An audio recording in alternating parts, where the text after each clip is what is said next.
নাটোরে ১.৫ বছরের শিশু ধর্ষণের শিকার হয়েছে। গুরুতর অবস্থায় ভর্তি আছে রাজশাহী মেডিকেল কলেজ হাসপাতালে।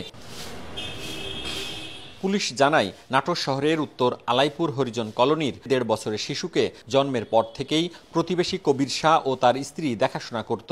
শুক্রবার সকালে ভুক্তভোগী শিশুকে ওই দম্পতির কাছে দিয়ে কাজ করতে থাকেন ভুক্তভোগী শিশুর মা। পরে দুপুরে শিশুটির বিশেষ অঙ্গে চোখ আটকে রক্তক্ষরণ হচ্ছে বলে জানান ওই দম্পতি।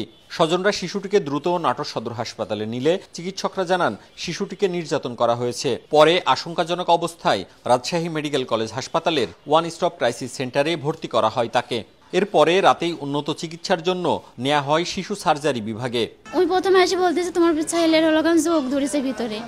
পরে এখন পাড়াপাড়ি করে নাটোর সদর হাসপাতালে নিয়ে আসে। ওখান থেকে যে ডাইনি বিভাগের যে ম্যাডাম আছে, ওই ম্যাডাম দেখে বলে কি যে নির্যাতন করা হয়েছে। যে বাসাতে থাকে সে দায়ী হবে, কারণ আমার বাচ্চাকে তো ওই রাখে। আমি বাবা হিসাবে বিচার চাই, যাতে আর কোনো সন্তানের যাতে এরকম না হয়। এ ঘটনায় শিশুটির বাবা থানায় অভিযোগ করলে অভিযুক্ত কবির শাহকে আটক করেছে পুলিশ।